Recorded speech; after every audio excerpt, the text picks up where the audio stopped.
What an immense morning. I've got the south bank of the River Thames all to myself.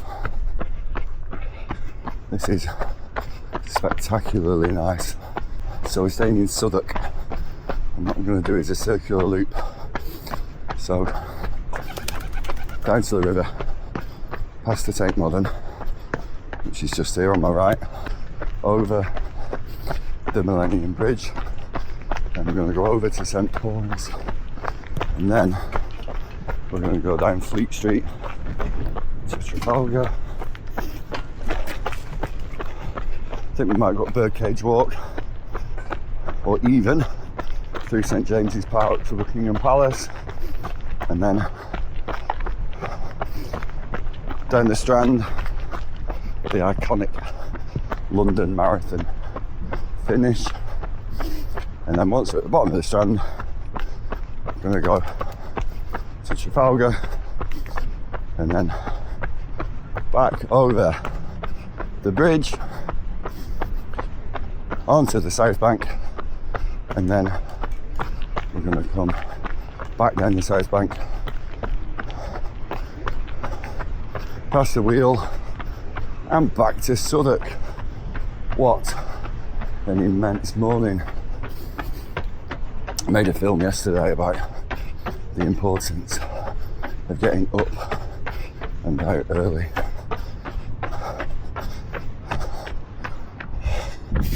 And this is why.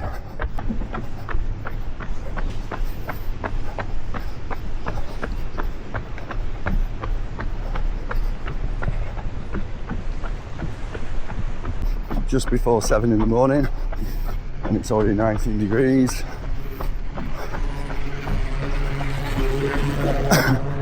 I haven't got any water bottles with me. I've got my card if I need a drink. No phone, just a bit of London knowledge. Great to see lots of other people out this morning already. Good morning, morning.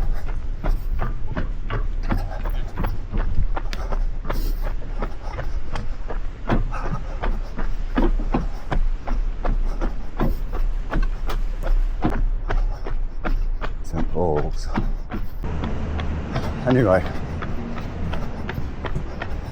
we have St Paul's.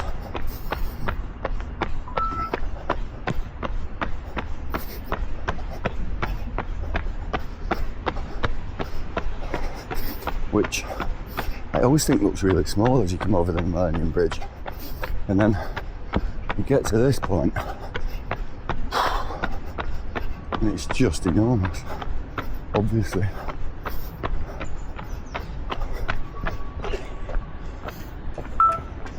So we've just come that way, go backwards. There's the Tate Modern, Sermon Lane, Millennium Bridge, Tate Modern. And we've got St Paul's Cathedral. Now what we're going to do this morning is we're going to go that way, down Fleet Street, for a little bit of a contrast. And then past the Royal Courts and to Trafalgar, but it's impossible to state just how nice this morning is. It's 7:10 now, and it is so weltering. Right, I'm going to get on my way. Fantastic. Right, the reason why I'm running down Fleet Street is because things become slightly more prosaic and less interesting, but Dickens used to make the walk up this hill quite often. Charles Dickens was an incredible walker, or perambulator as the Victorians would have it, and would often walk up this hill. And in fact, if you can just see there on St Martin within Ludgate. This is Ludgate Hill. And I'm desperately trying to remember which novel. I should have actually researched this a little bit better. I think it's Bleak House, where the filth and the mud of Victorian London and the implacable November weather, as he has it at the start of that novel, is mentioned. But anyway, I used to walk up here quite often because with the cathedral at the top, it looks utterly spectacular. That's Ludgate Hill. This is Ludgate Circus. Ludgate House, and then on to Fleet Street. And of course, at one time, all of the newspapers, the national newspapers, would pretty much have offices here. And this was the centre of UK journalism,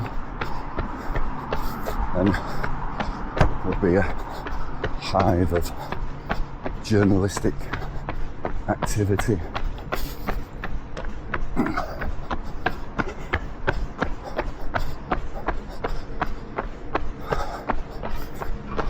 What have we got? The Republican, Morning Post, the Daily Herald.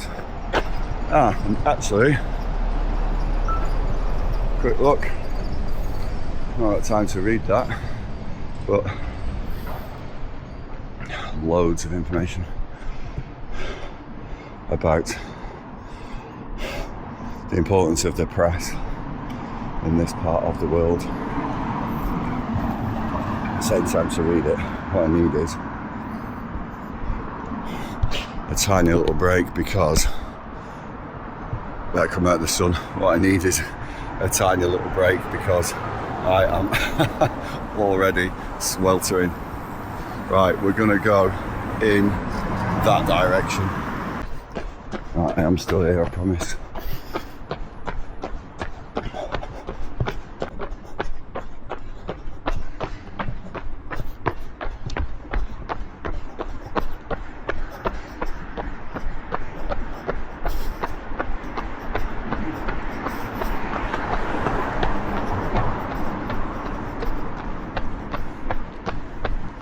So, we've just come from Fleet Street.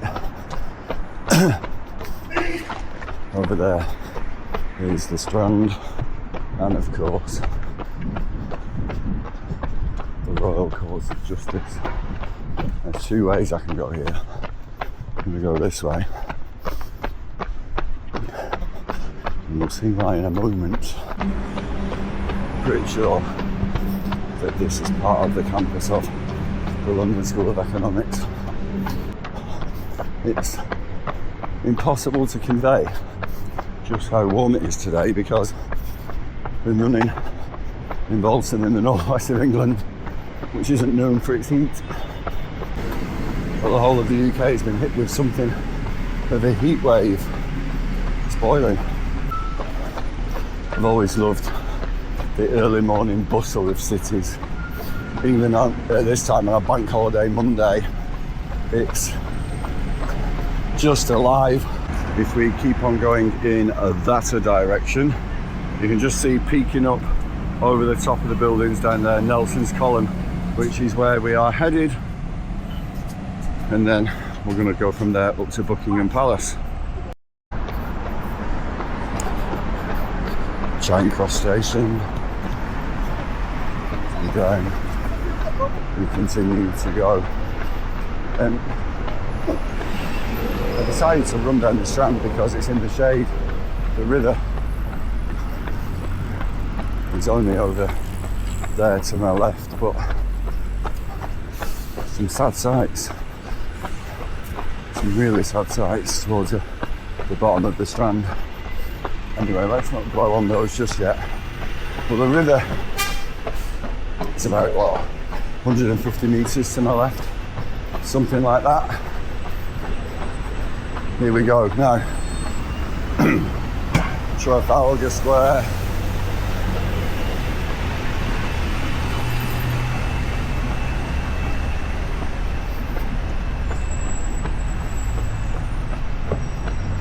with over at the top end of Trafalgar.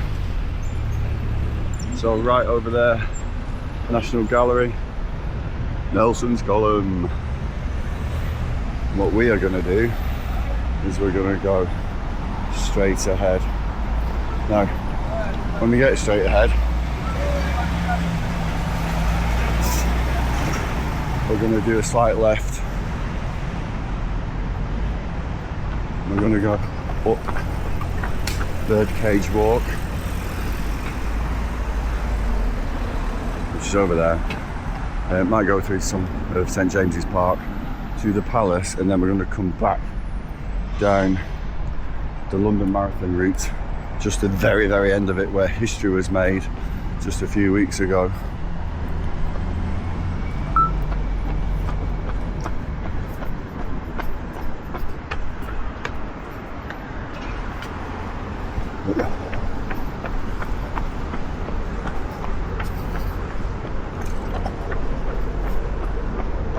And then we're going to come down to Westminster.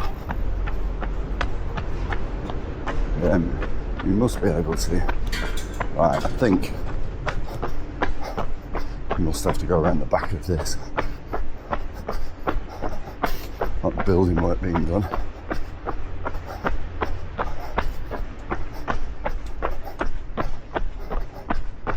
Right, here we go.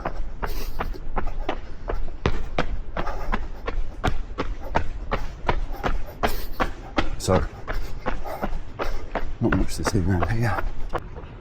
There's not many times you're going to see things as quiet as this.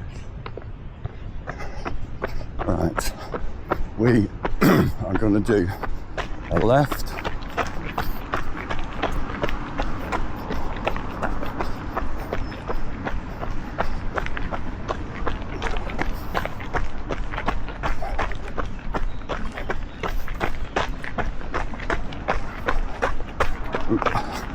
And we're going to go to Birdcage Walk, and then we're going to go from, actually, you know, I'm going to change my mind. I've changed my mind. We're going to do this the opposite way around.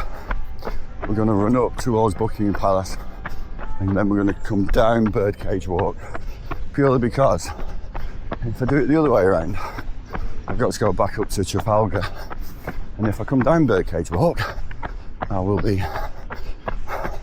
where I need to be.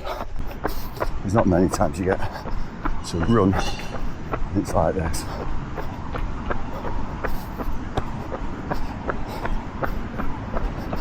So this is St James's Park, which on a bank holiday Monday, on a day like this, I'm imagining it's going to look a little bit busier within a few hours.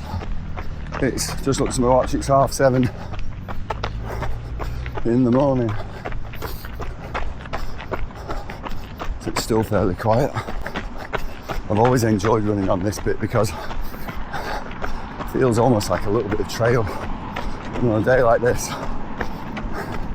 almost feels a bit beach-like, dare I say it. But this part of London, away from the busyness of Trafalgar,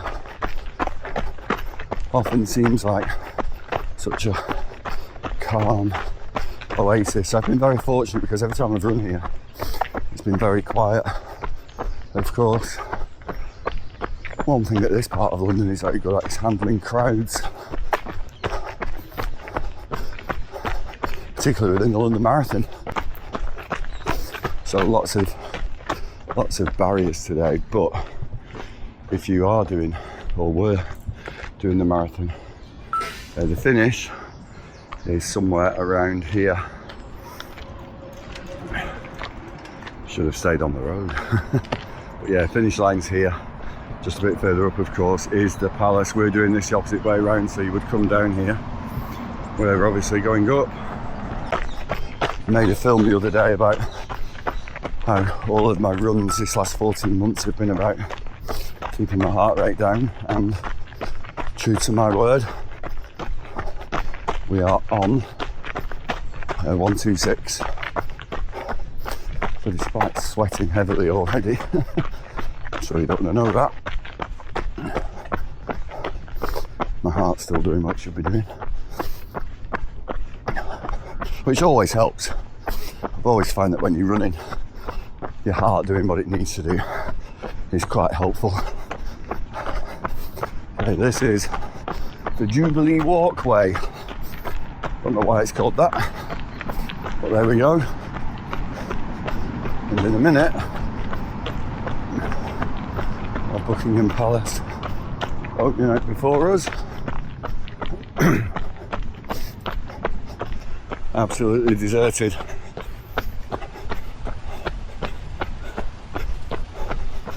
I suspect that within a few hours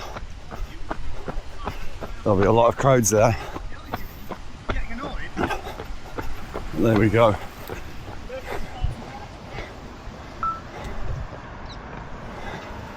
It is an incredible morning.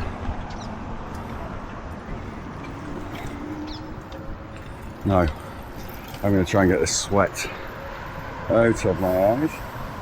We are going to go this way, birdcage walk. It's definitely over 20 degrees now, which is rather nice. I am definitely not complaining. Right, let's keep moving.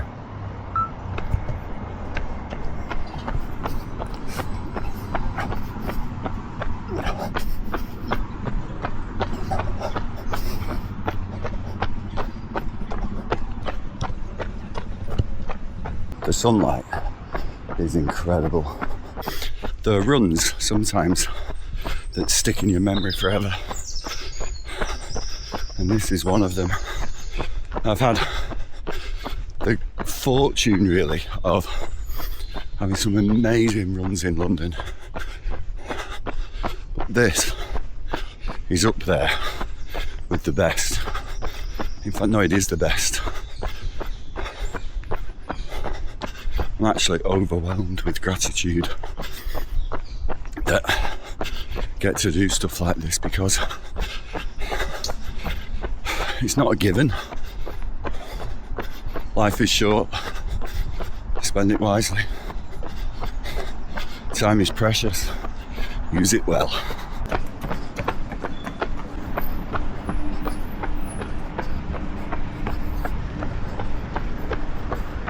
I'll go this way.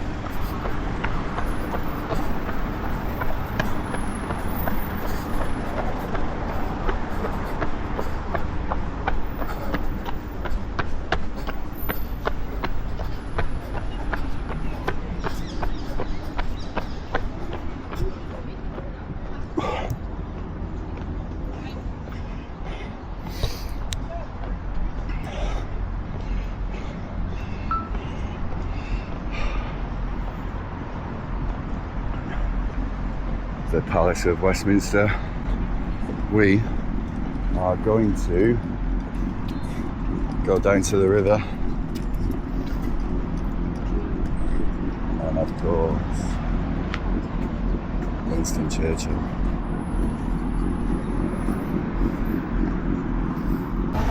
Now what we are going to do, we're going to go over the bridge onto the South Bank, do a left, and we're going to run back to Southwark, which is round the bend of the river.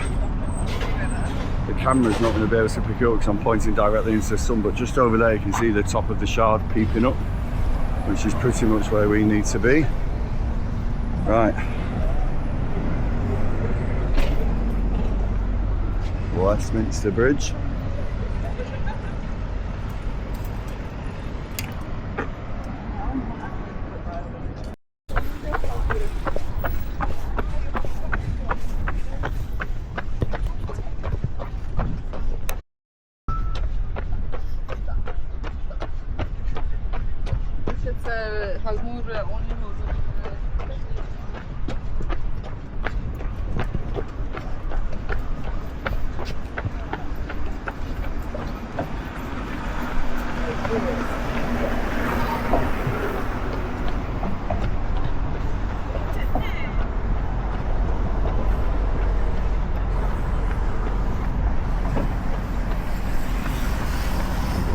wrong side of the bridge, but never mind. So many levels out.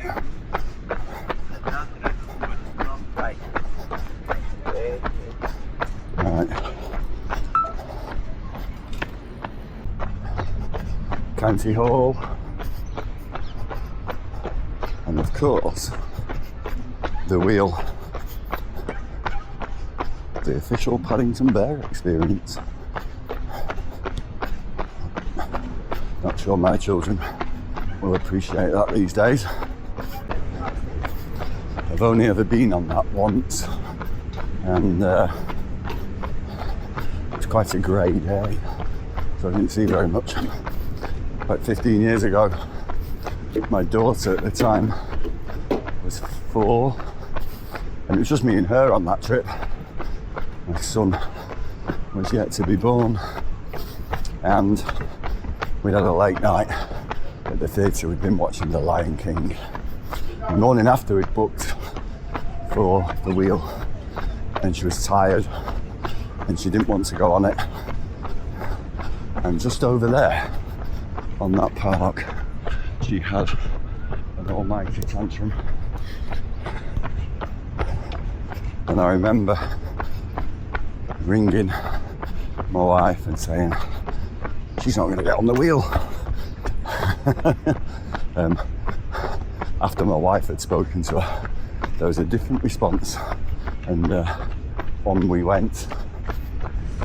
It's hard to believe though that that's 15 years ago.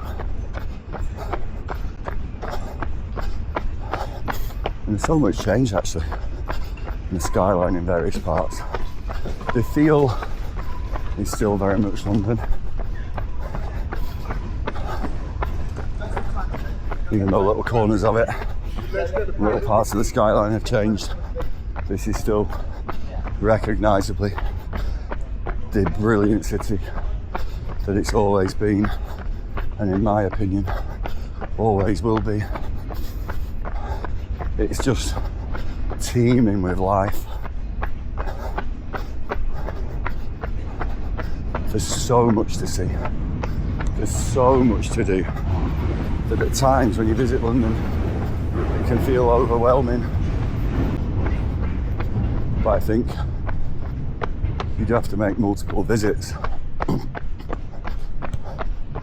South Bank to the right. If you're in a lucky enough position to do that, because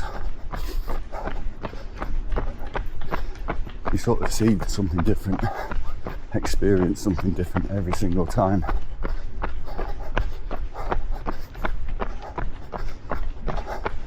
I spent a week here once in February and it rained every day, so we're forever ducking in and out of buildings, sheltering. And the contrast between that, which was, I don't know, 3 years ago, 4 years ago, I'd have to check, and this is just incredible. In fact, I was on a run one evening, it rained so hard, sheltered down there with some skaters, skateboarders, while it passed. Today couldn't be more different. And the National Theatre, heart rate 120. All this running and swimming, and particularly cycling at this low heart rate, has absolutely paid dividends. It's incredible. If you can give yourself 12 months, 14 months of disciplined focus in zone 1 and zone 2, absolutely magic.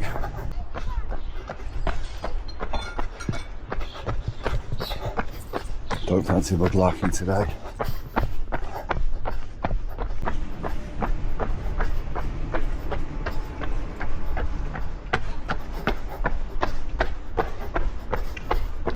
I'm back to, if I can get my breath back, to Blackfriars Bridge.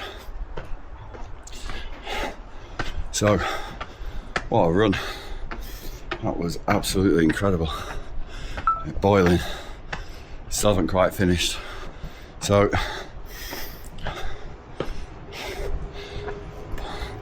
Blackfriars Bridge, looking very quiet. St Paul's in the distance. We're in Southwark now, so we're staying just down there, which is where Southwark College is, and the station. It's a fantastic place. If you're ever thinking about coming to London for a visit, we've always stayed in Southwark, or nearly always. It's central, 5 minutes walk to the river. You can get the bearings really quickly. Got the Shard in 5 minutes walk in that direction. Tower Bridge, sort of 10 minutes away, probably not even that. Cathedral, got the Millennium Bridge. Oh, it's just incredible. Right, I'm going to stop waffling. I'm going to keep moving. I'm going to celebrate the end of an amazing run in London. Let's have it.